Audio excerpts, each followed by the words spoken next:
Whether we are looking to feel more comfortable, save some money, or save the planet, we need to remember, like most things, that energy efficiency starts at home. So welcome back to the Empowered Homeowner. I am Beth Allen, your host. I am a DIY expert. I am a contractor and an educator. And I am so excited today to be joined by Tom Hill from PECO Energy. And, PECO is our hometown primary energy source. And for me, I think of PECO and I think of progress, I think of pride, and I think of PECO power plays at the Flyers games. That's what I think about. So Tom Hill is a senior energy efficiency program manager at PECO, and he's bringing his expertise to us today to learn how we can have more efficiency throughout the winter and save money, be more comfortable, and be better to the planet. So Tom, welcome. Thank you so much for having me. I appreciate it. I'm very excited to share this because I think we often, we think of energy efficiency as this, it's kind of this dry, boring thing that we might, hear about and talk about it and poo-poo. But it's a very practical thing when you talk about feeling cold in your space, the higher energy bills, and the changes that we've seen, globally in energy use and the planet itself. So we're going to dive into some of the overall aspects of that, and then we're going to do a couple deep dives into some of those nitty-gritty things around the house that you can really use some practical tips for. So can you explain why we need to care about this energy efficiency? Well, I mean, I could always give you the boilerplate response. So it's globally, it's a collective effort. Reduce carbon emissions, greenhouse gases, reduce the burden on the grid, or things like that. I remember during my first interview to become an energy advisor, it's like, why is energy efficiency important to you? And I was like, wow, I really didn't think about that too much. And then we look at it on the personal level, it can mean a lot. It can mean saving money, right? Most importantly, having a safe home, a safe environment personally. So when you look at it from a personal aspect, energy efficiency, sustainability, it all starts to tie into things we already hold important for our own households. Yeah. I think it's just all of us taking a little bit of effort within our home, and it does multiply into a greater It's a collective effort. It really is. So like I said, it starts at home. And what can we be doing on a daily basis? And we all heard that as kids. Turn off the lights. And it matters. Sure, absolutely. Not just to get your parent off your back, but it does matter. What are some of the biggest factors in the rising energy bills? What are some of the hot ticket items around the house that we can deal with? So most importantly, I think it's focusing on the HVAC. It's the heating and the cooling of the home. Has the largest percentage of our total energy use in the home is how much energy we use to heat the house, how much energy we take to cool the house. So really focusing on, do we have efficient heating equipment in the home? Are we servicing our heating and cooling equipment regularly? Just like your car, you got to take your car in and get serviced every year. So does your heating system, your cooling system need to be serviced every year. Yeah. Just really focusing on those two major things is really the jumping off point to starting to save some energy and make your house more efficient and more comfortable. Okay. I always say that we, at least in Pennsylvania, we have the mandate to take our cars in for inspection. Sure. There is no one coming on an annual basis or even every other year to make sure that you are putting the proper adjustments into your home to make sure that structurally it's sound, efficient, we're not creating more emissions type of thing. So. And for the most part, unlike your car, you won't get that little light that Ding. pops up and says, hey, something's wrong. For most parts, your heating system doesn't do that. Sometimes you might have a smart thermostat, which I'm sure we'll talk about, may give you an indication, hey, something's off here. But for the most part, you really don't notice it until you start to see those energy bills come in. Yeah. Or it just stops altogether. And of course, it stops on the coldest day of the winter, and you're 100%. Like, I have no heat. Sure. So that can be a big issue. You mentioned in our prep about electronics contributing to energy use. Can you share a little bit what you mean about electronics and how we can maybe control that a little bit or reduce that? Sure. So when I was growing up, to your point, turn off the lights, that we thought that was the big thing, right? And then we started to get 2, 3, 4 televisions in the home, 60-inch screen televisions, game systems, cable boxes, things like that. All these things are actually a large portion of our energy use. So what we recommend is, number one, just shut things off when you're not using them. Unplug things when you're not using them. Our program actually offers rebates and provides free energy-saving smart strips, which can sense when you are using things when you're not using them. Will actually turn the devices off for you. They actually have motion sensors or IR sensors that, hey, you haven't used the television for a little bit, you haven't adjusted the volume, so we're going to go ahead and shut this television off for you. And then everything that's plugged in to that will also go off. So like your DVRs or VCRs or game systems will also shut off as a result of just not using television. So there's a lot of great technologies out there that can help you, reduce energy on things that you're not really that you don't know that you're turning off or you're leaving on a regular basis. So, is there a significant energy draw to appliances or devices that are just left plugged in? Sure, that's a real thing. The phantom or the vampire electric usage or loads. Yeah, definitely. When you're not using them, if it's accessible, unplug it. Okay. So we're talking, toasters, air fryers, coffee pots, Keurigs, all those kinds of things. Cell phone chargers, laptop chargers. Sometimes you keep your cell phone charged all night. You keep your laptops charged all night. It's worth it unplugging those things. Yeah, wow. Definitely. Yeah, I guess I don't think about those, like you said, the phantom, just those microscopic draws that are happening. And again, But collectively, it adds up. yeah, there's sometimes you may have 30 or 50 things in your home that are plugged in all the time that you don't need to keep them plugged in. Oh, for sure. Yeah, sure, definitely. For sure. Wow, now I'm like going room to room, like what can I unplug when I get home? But I did not know that there were power strips that could actually help you in controlling that, because we all like things that are automatic, that we don't have to think, that are helping us achieve these goals, which is great. Can you share a little bit about what kind of savings people can actually see when they're doing these energy efficient measures? So again, it's, if you're starting with small things, just maybe switching out light bulbs, if you start to swap out your appliances, Energy Star appliances, upgrading to a high efficient heating system, 10 to 20% can be just instantly reduced off your energy usage just by doing those type of things. And that can be by, like you said, some of the appliance attention, the HVAC upgrades or maintenance, as well as the sealing up, the caulking, that kind of stuff. Yeah. Wow. Imagine what it would be like to have 10% of your energy back. And a lot of these things that you can do are not really that expensive to do. You'd be surprised. It's low-cost things you can do to help really save money, save energy. Yeah, and also just feel more comfortable. Sure. So that's an easy part. How can the average homeowner kind of identify where they're having these losses of energy? Sure, it's a great question. I've done probably several thousand energy assessments over my career. I always direct customers to take a look at their bill. The bill is a real great indicator of if things have changed that you're maybe not aware of. So looking at things seasonally, and you do a comparison from year over year. If you take a look, say, my energy consumption has been the same from in December to this December. Probably that means my heating system is doing pretty well. But if you take a look at the shoulder months, months where you're not using HVAC or heating or cooling, and you notice a significant increase, what changed from year to year? Did my uncle or my cousin move into the basement?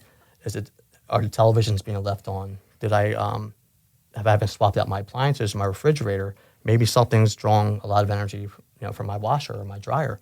So it kind of gives you in a couple areas where you can need to zone in on, right, and things like that. In terms of comfort, what I say is trust your body. If you're upstairs and you walk into the basement that's not heated, you feel that immediately. You feel that temperature difference, right? Or you go upstairs. So trust your body.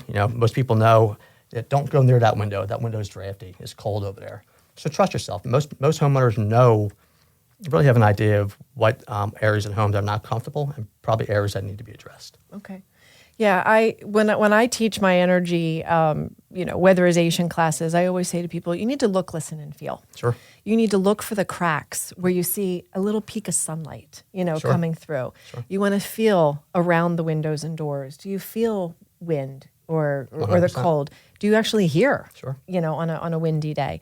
Do you see ice build up? All of those kinds of things. Sure. So use your senses. Sure. But I think that's great. I don't think we stop to look at our electric bill. I can tell you, I haven't seen an electric bill in a long time because my husband pays the bill, so I don't really look at that. But every now and then he will come to me and go, oh my gosh, there's been such an increase.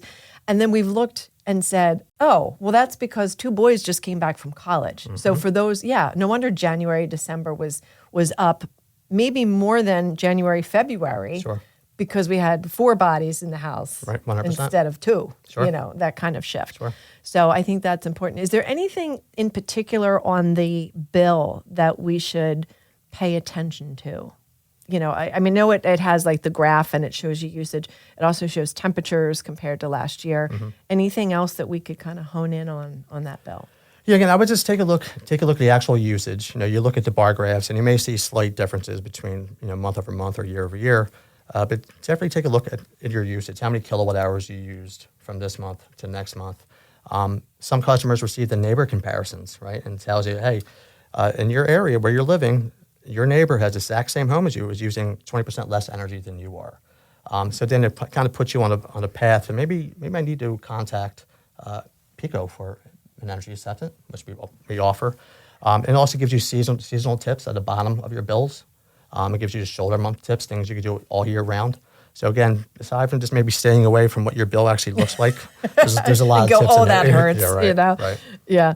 Because I remember, we grew up in the generation of, if you were cold, you put on a sweater. Sure. Your feet are cold, well, go put on slippers. Sure. But aside from doing those little things, you need to understand why does it change? Why is it? Obviously, if it's, a 12-degree deep freeze day, sure. we're gonna see and feel those differences. Sure. But and I'm always amazed by how many people, at least in my neighborhood and where I'm out in Montgomery County, people never open a window. They go from heat to AC. And if you want to save money, open a window. Sure. In these cooler days, the transitional days of spring and fall, and I know it doesn't feel like we have much of a spring or a fall, but open the window, get the fresh air in, give your HVAC system a break. 100%. And really just enjoy, Mother Nature. Sure. I realize allergies can be tough, in the spring for people, sure. but you can save a lot of money by not running the system, period. Sure. Yeah, I mean, even in, to supplement, right? For those months where it's kind of warm, you don't really need the central air conditioning. The use of fans is a great alternative. You could realistically put on 5 or 6 fans throughout your house, and it will save you a considerable amount of energy compared to turning on the central air conditioning or your window air conditioners. So just find some minor things you could do, tweak to help you conserve energy while maintaining comfort. And fans is a great way to do that as well. Yeah. Hey, I grew up, you slept in front of a box fan, in your shorts and T-shirt because that was all you had. I did not have central air conditioning until I was in my early 30s, so yeah, I understand. And you know what? We all survived. we all did well. So what part of the house do you expect most of us would find significant energy loss?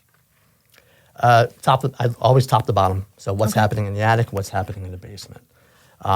The attic is a great area to take a look to see if, what's the insulation levels. What does insulation effectiveness look like in your attic? Sometimes we have insulation, but is it really adequate? Is it enough? Is the plane underneath the insulation, has that been air sealed correctly? You can throw all the insulation you want into your attic, but unless you've air sealed first, insulation is ineffective. Okay. Just really take a look in the attic. Take a look at the roof deck, take a look for leaks and things like that. How many wires are coming into your home? How many different phone lines or cable wires or electrical wires are coming into home? All these things. All the holes. All those holes. Yep. They add up collectively. Between the air loss and the critters access. 100%. Yeah. And and critters can be the worst. They love digging. I have no problem in my home. Squirrels get into my attic and they dig up the insulation. And then you have good insulation. Piles. And then you have a dip. And now you have ineffective insulation. Okay. So things like that, looking for chaseways, looking for drop soffits, these things that are in your home that you may not even be aware of. So it is worth your time, which I'm sure you're aware of, to get up here and just take a visual inspection, take a look to see what's happening up there. Same thing in the basement. How many wires are coming in? Do you need to maybe do some caulking or some spray foam along the rim joist in your basement, things like that? It's simple. It's 5-10 minutes. Take a visual and inspection. these are DIY doable things. Very simple, very inexpensive things you can do yourself. Yeah. Sure. And it's just a matter of taking an hour on a weekend and just getting to know your house, because so many people don't understand how it works, where things are coming in and out of the house, how things function. And I teach private lessons to women. I have a mentoring group, and I say to them sometimes, road trip, like you're going to get your flashlight, you're going to get your cell phone, and you're going to go walk around and assess these things, because you might identify problems you had no clue 100%. were there if you didn't just look. Sure. Before calling you guys for a full house assessment, of course. What about the basement crawl spaces? What are those concerns that we need to look at? So much like a basement, is should that crawl space be insulated? Should it not be insulated? Is it part of your thermal boundary, right? Moisture content, hazardous conditions, things of that nature. The last thing you want to do is have a moisture problem in your home. I say, I want to know my basement's cold and my crawl space is cold. I'm going to go in there and spray foam and try to air seal it. And what you're doing, you're actually creating potential mold, moisture problems, things like that. So again, visually get down there, try to identify any issues, if there is any, and then kind of have a plan of what's my next step here. I want to make my basement or crawl space more comfortable, but I have moisture problems. So what should I do here? Right. That's when you bring in a pro who can give you more advice, saying don't close up. There is this idea that you can seal your house too much because it does need to breathe. Sure. So people have to be aware of that. Sure, and I think, and again, to selfishly talk about the PECO energy assessment, is having a blower door test completed. So if you have major concerns and you're trying to make your house super efficient, have a blower door test performed, which you might be familiar with. It actually identifies air leakage and shows you where air is coming into your house. But the other thing, most importantly, that it does, it actually lets you know how much airflow your home should have. Because to your point, you can actually make your house too tight. Right. So this blower door test say, hey, your house is pretty tight. You don't need any more air sealing because it might actually create some type of mold problem or indoor air quality issues. If you have allergens, it actually makes it worse. Okay. So there are some diagnostic tools that can lead you on the right path.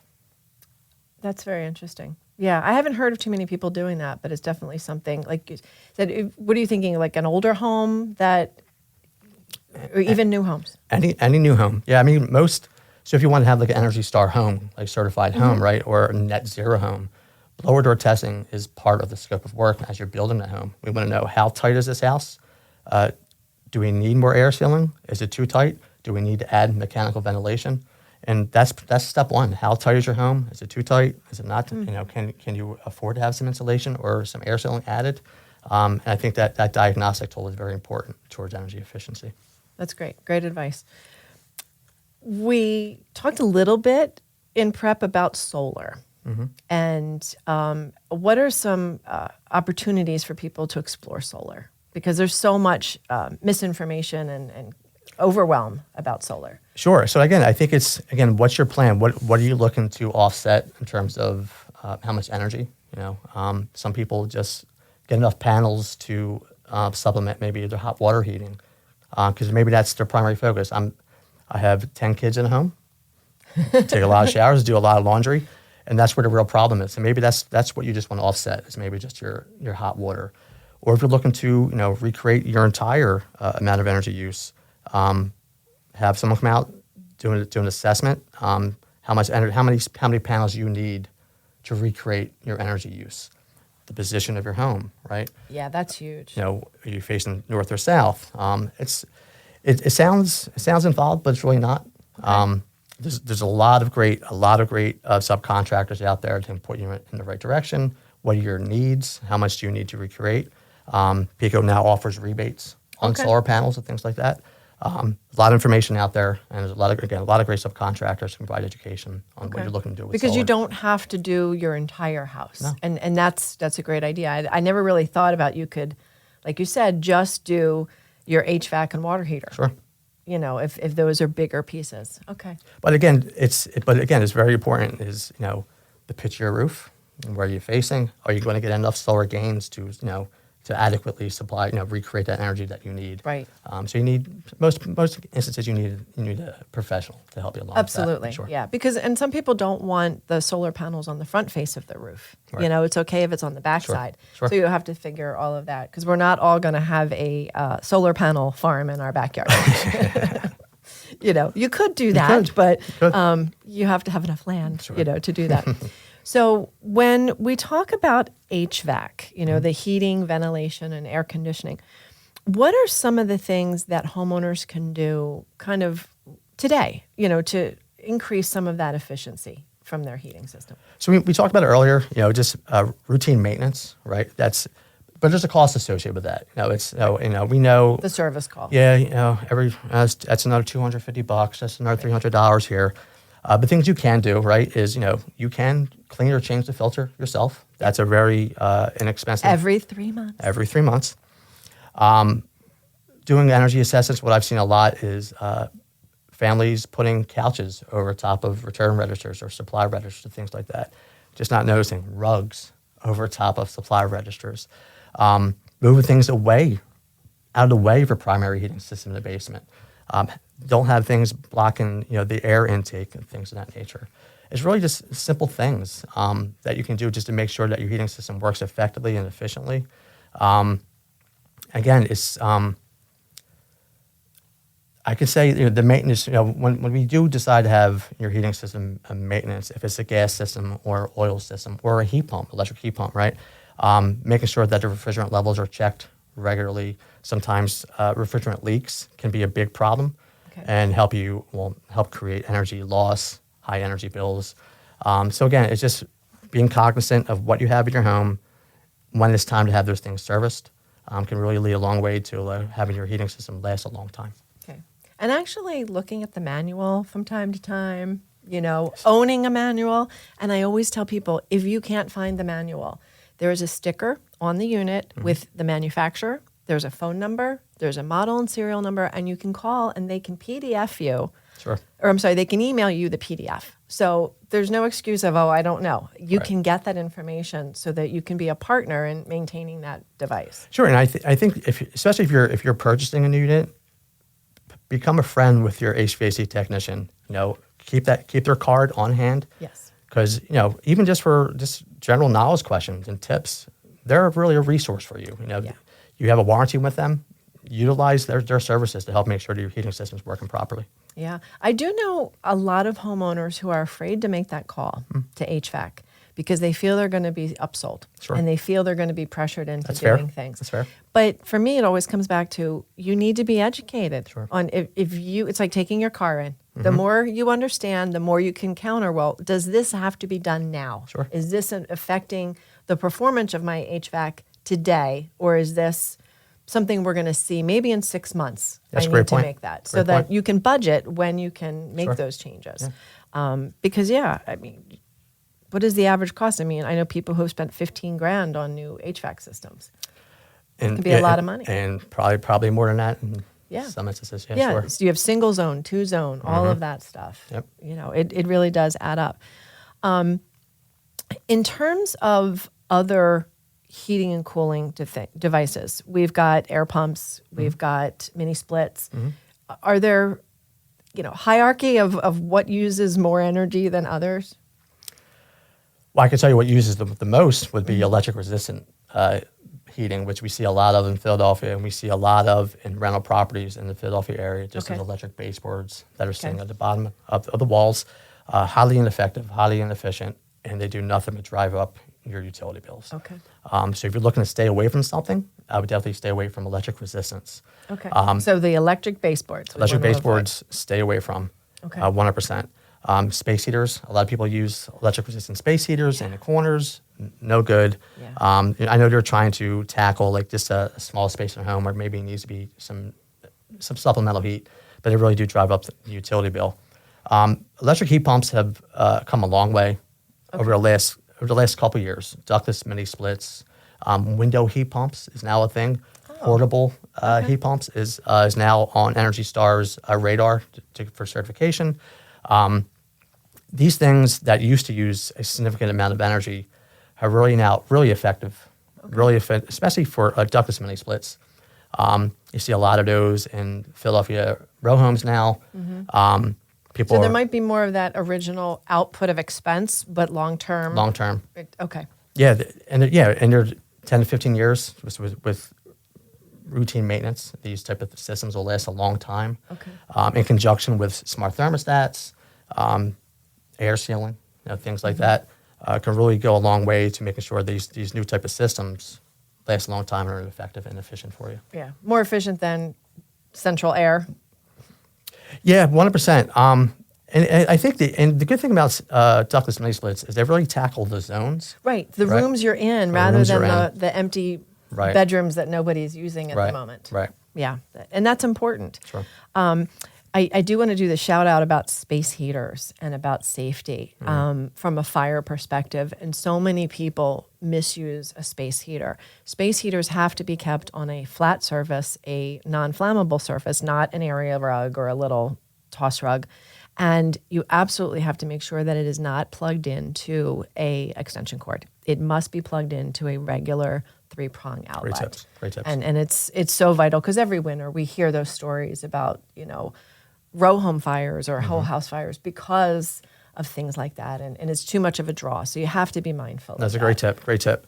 And one of the things too is if you think about it, even the smallest electric space heater uses about 1,500 watts, which if you look at it that way, that's 2 room air conditioners, just for those little space heaters. Wow. So when you try to put that into perspective to someone who's using this, that can't be the reason for my high energy bill.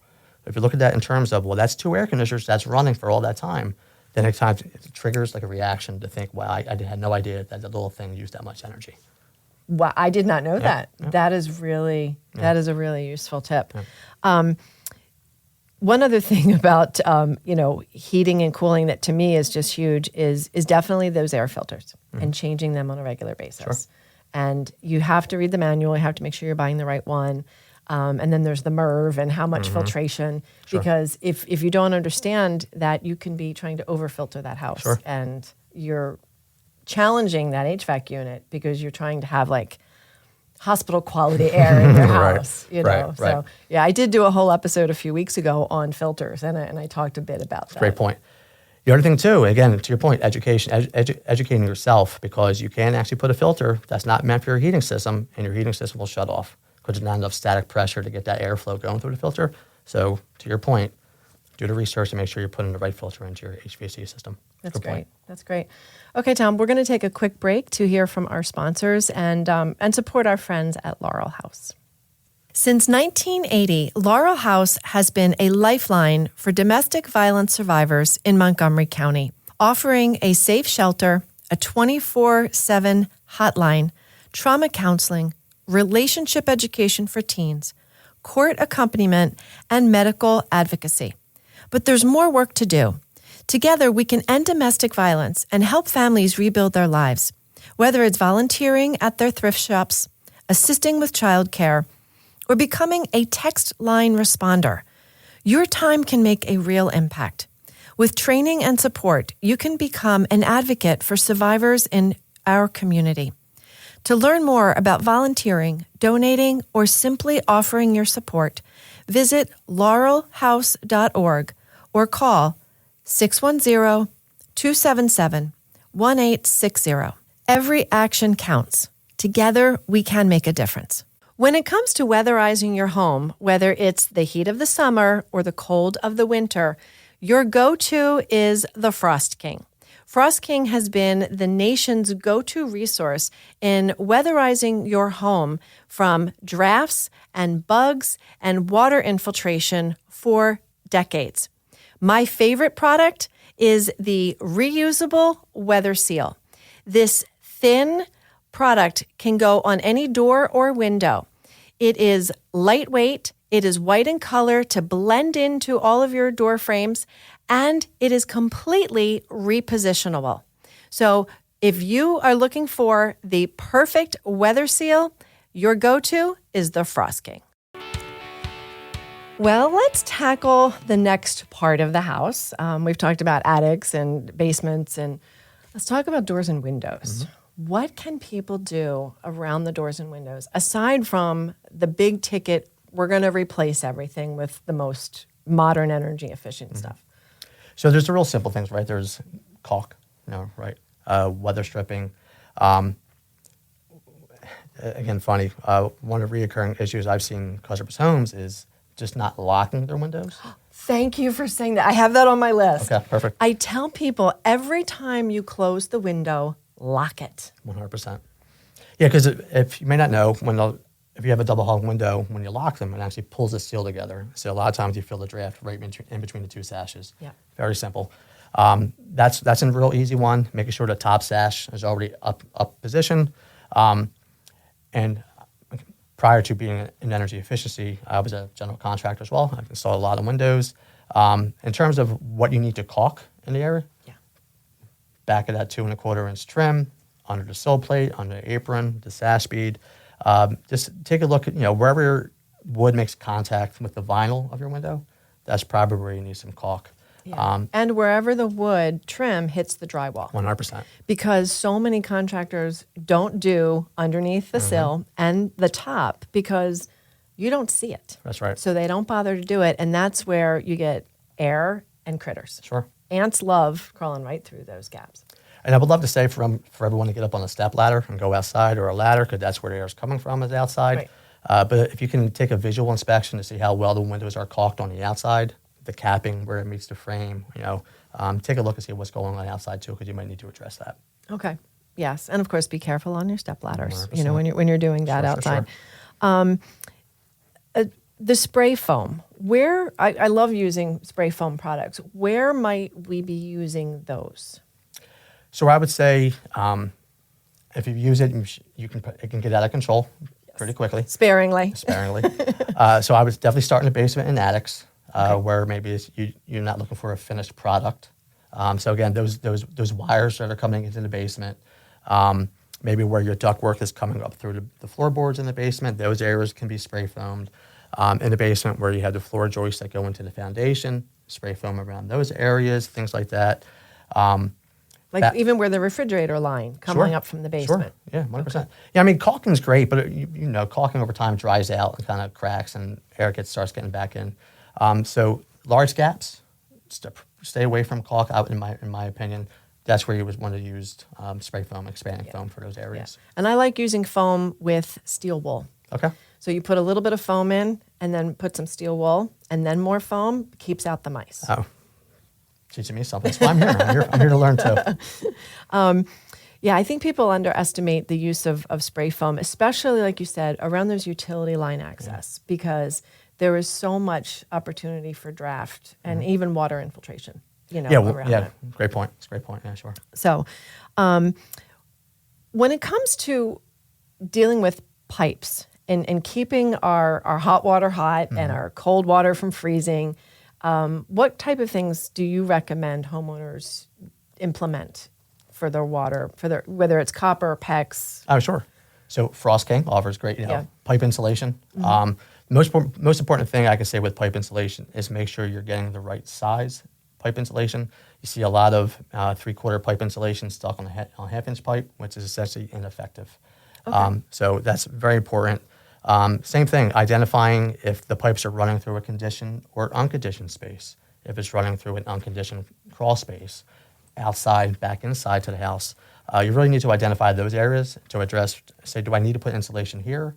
Do I not need to put insulation here? Just so in terms of cost effectiveness, what areas need to be insulated, what areas do not need to be insulated. Do you prefer the foam wraps, or do you like the foil wrap, the foil insulated wraps?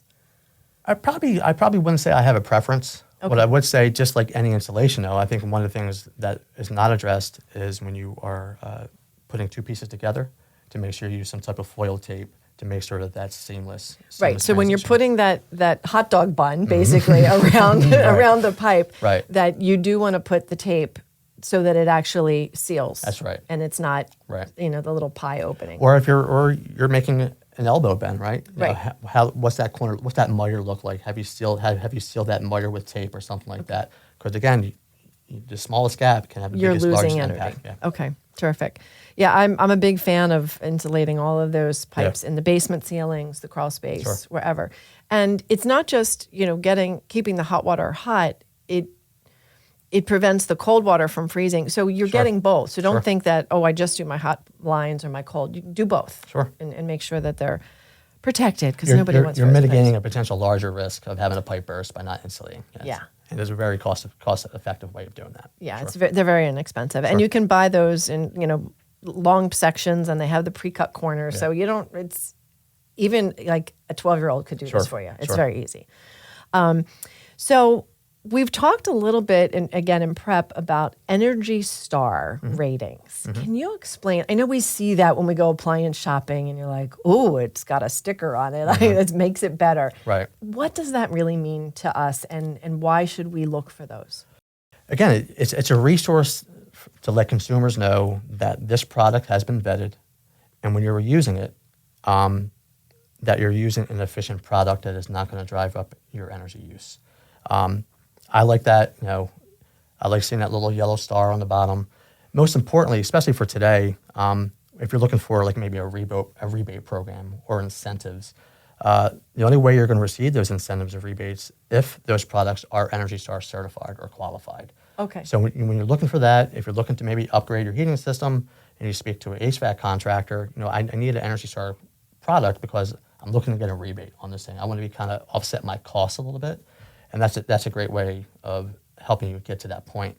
And aside from Energy Star, and we're talking about sustainability and what type of impact, right? So I actually pulled up a stat for you. Here you go. Energy Star has helped save 5 trillion kilowatt hours of energy since its inception, which is, if you think about that, it's crazy. That means nothing to me, but the next thing but does. now you get to it, right? $500 billion in energy cost. Wow. And that could be because of 500 televisions or HVAC systems or refrigerators or appliances and things of that nature. But maybe, again, I'm not too concerned with costs. I'm not too concerned with, amount of kilowatt hours you save. But on in terms of carbon reduction, greenhouse reduction, It's huge. 4 billion metric tons of greenhouse gas reduction just by Energy Star products. Wow. So again, whatever your why is in terms of energy efficiency or sustainability or things like that, environmental impacts, Energy Star is a resource for us to put us on the right path. So it's something we should absolutely be looking for. 100%. So what kinds of devices will we see that on, aside from major appliances? Mm-hmm. What else are we looking for? You said TVs. TVs, game systems have it on there, yeah. Phones, pretty much everything you can think of now that uses some type of energy should have some type of acknowledgement that Energy Star has vetted it, and it's probably a product that is okay for you to put in your home because it's not going to help drive up your energy usage, drive up your bills. Wow. Okay. $500 billion. Mm-hmm. Wow. Yeah, that is a whole lot of money, Yeah, again, regardless of where you fall in terms of energy efficiency. Right. What drives you? Is it money? Is it the planet? There's tons of reasons why you should kind of do your part for energy efficiency. Yeah, energy absolutely. And one of the easiest things that people can do is manage their light bulbs. Sure. And I know on the energy assessment, because we had one at our home, and it was so informative and fantastic. Great. But people struggle to choose light bulbs. It is so overwhelming to buy light bulbs these days. Mm-hmm. As much as I know, I bought light bulbs on the weekend. Okay. And I stood there in the home center aisle, and I went, okay, it's not just the color and do I need a candelabra base versus a regular base. It's, do I want LED? Do I need dimmable? Do I need it, compatible? All of those factors. Yeah, you think it's an easy question. I'm just going to go here and grab a light bulb. Sometimes it's just not as easy as that. I will always say that going to LED from incandescent is a no-brainer. One, because LEDs use 90% less energy than what incandescent did. They last 25% longer. So in terms of cost savings, that's there too. And you give off less heat. So in the summertime, when you have lights on all the time, like, wow, my house is really hot.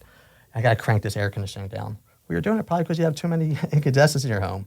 Just by switching LEDs, that can also assist, believe it or not, with cooling costs as well. Yeah. And you don't have to grab a tea towel to take the light bulb out because it's burning hot, true. you know. That's true.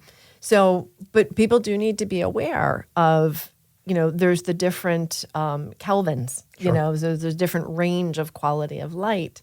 And then, of course, there is the, you know, finding what watt matters because now they're rated differently. So you have to match up what is the watt equivalent. Right. And the great thing about the bulbs is that they'll tell you if you had a 75 watt, well, then you probably just need an 18 watt in LED. Or if you had a 40 watt, maybe one of those bathroom vanity bulbs, right? You probably just need a 7 watt LED to replace that. So again, there's a lot of good education on those packages can put you in the right direction in terms of what you're looking to replace. Yeah, and I'm glad that the package tells you what that equivalent is because appliances or the light fixtures still come with the sticker that says 40 or 60. Right. So people are like, well, I don't know, what to buy. Right. But it is important, and especially the dimmability. A lot of folks don't realize that. Great point, because not all LEDs are compatible with the dimmer switch. You have to make sure you're purchasing a dimmable LED. So that's a great point. Because you're asking the light bulb to control, you're asking the dimmer switch to control the flow, and you're overwhelming that power. That's why dimmer switches can sometimes get warm. That's right. And then, and also that bulb will then flicker, which is equally as annoying to not having the right thing. It just flickers the whole time. So it'll tell you. Yeah, it'll let you know. Yeah, I'm a big light bulb person. I'm always educating folks about light bulbs and to avoid the CFLs. Agreed. That was the first step, right? After incandescents, go to CFLs. Unfortunately, they contain mercury. We realized that wasn't a good choice. And then we quickly pivoted to LEDs, and it's a great thing. As a nurse, I was a little upset that they took our mercury thermometers away, but we put the mercury in the light bulb. So I'm very happy that I have never bought one of those. Ever. I used incandescent until they were not available. Okay. And then when LED came on, I was like, okay. Perfect. Because I wasn't putting mercury in my light bulbs. But what are some other simple energy tips that people can be doing at home related to thermostats? How do we navigate around those? Because it's so overwhelming with thermostats and the Wi-Fi and... Yeah, again, so... the smart thermostats that are out there right now are really great. There's really the simple ones that kind of just you can just swap out if you just want to swap out your digital to a smart thermostat like a Nest thermostat. You maybe just use the app. It gives you flexibility, gives you convenience of if you're leaving the home and you want to turn your temperature up or down a couple degrees. That's great. If you want to take it the next step further, then you can have it learn your habits, right? It'll learn your habits. Say, Beth usually leaves the house at 8 a.m. She likes to turn the heat down a couple degrees. It'll do that for you. And HVAC contractors, again, are a great resource if you're looking to swap out to a smart thermostat. YouTube, I've seen a lot of great videos. Oh, absolutely. I installed my Nest thermostat in my home just by watching a YouTube video. But again, it provides flexibility, most importantly, convenience. So if you forget, I'm going to turn the air conditioning off today at this point, but it's going to get hot for my dogs, my animals. We all love our animals. Yep. You can use the convenience of the Wi-Fi enabled app with your thermostat to turn your HVAC on and off. Yeah. And a lot of people don't understand when they do go to buy a new thermostat, whether it's just a basic, digital battery operated one or it's Wi-Fi enabled, you do have to check the compatibility of the actual thermostat with your unit. And that's when you may want to call the manufacturer of whatever brand, carrier, whatever you have, and ask about compatibility because some will not communicate properly. That red wire, digital see a wire to go with it. Yeah. And the act of replacing a thermostat is such a DIY task. And if people are like, oh, it's electric, it runs on a low voltage system. So you don't have the same level of electricity on that thermostat line as you do on your other lines. You still have to turn off the HVAC unit when you replace this. Right. But it's a great beginner's project for somebody who's never done electric because it's a little less scary with these, fine wires. And I always tell people, when you do find you come home from work one day and your heat isn't working, and don't pick up the phone for the HVAC person. Check the batteries in the thermostat. Great tip. Great tip. I know of people who've called and they've paid $125 for the service call and the batteries were dead in the thermostat. Yeah. That's a great tip. So, 100%. Again, know your system. Yeah, Spend sure. time to get to know things because it really does matter. We talked a little bit about the environmental impact, but is there something else that each of us can be doing small to make that environmental impact? We talk about being warm and saving money, but why does this matter? Yeah, I mean, again, collectively, I can go to all the boilerplate responses. I know that was a deep question. No, it's a great question. It's an important question. Really, it's sustainability. It's, we're using a lot of resources now. We know it. There's facts on what we're doing, to the environment, to the ozone layer, things of that nature. But sometimes that's not relatable. Comfort is a personal thing for us, right? How I feel in my home, that's for me, and it's not for you to tell me how I need to be in my home. How hot or right? cold and Right. But what I would say to you is that, you're probably already doing things that could positively impact the environment by, swapping out a light bulb or caulking a window because you have a problem with comfort. Those small things are, again, collectively impacting the environment. So if you just identify things that you can identify with and maybe just take the next step. So again, turn the thermostat down a couple degrees or lock your windows so you're saving energy. Right. These things actually will go a long way to reducing the impact on the grid. Let's do what we can so we're not charging you more to deliver the energy, right? Right. Who else can't get behind that? Just save a couple bucks on your bill. Right. So the little things can have a huge impact. And sometimes that means, just getting outside of ourselves a little bit and thinking about the bigger, broader impact of our daily actions. Sure. And not just how it affects our pocketbook, but worldwide, how it affects. I love the tips about looking at the bill, and that's very important. And how can we maybe engage our family in that bill conversation? So in preparation of today, I always think back to like doing an energy assessment. How many times I've spoken to the homeowner, say, do you know what's being used in your home? Yeah, I know. Nothing's being used upstairs. And you go upstairs and there's a space heater and TVs are on. And a customer or the homeowner had no idea. So to your point, I think if you're looking to really save some energy, save some money on your bill, it has to be at dinner today, let's have a conversation about what you're doing upstairs, what you're doing in the basement. How many hours a day are you playing the game system? Because you'll probably be surprised to what's being used in your home when you had no idea. So I think it's a great point, a great idea to have a conversation at dinner to identify what everyone in the family can do to help get that bill down. Most importantly, for the person who's actually paying the bill. I think that's most important. Yes, my oldest is now married and out of the house, and I've already heard some conversations from him about, oh my gosh, my electric bill is so high. And it's like, yeah, when you're paying the bill, it's a different, you start to think differently about it.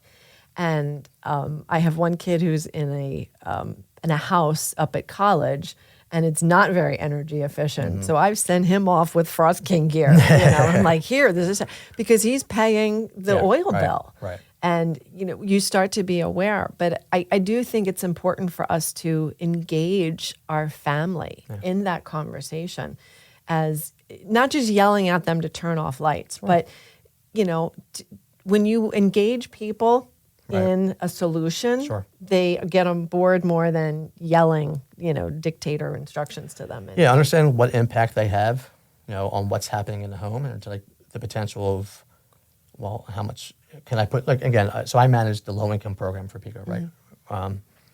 And you'd be a surprise of what that does to have a TV run 24 hours a day, what impact that has on how much food they can buy that week. Yeah. So 10% can really make a difference for somebody who is on the edge like that. Sure. But for a family that is more comfortable, it could be, hey, that means we can go to a family concert, or we can go to a great adventure for the day, or we can have an outing. Yeah. With what we're saving. If you're able to articulate what the gain is, I think it matters more than Dad yelling about the door being left open and the lights being left on, because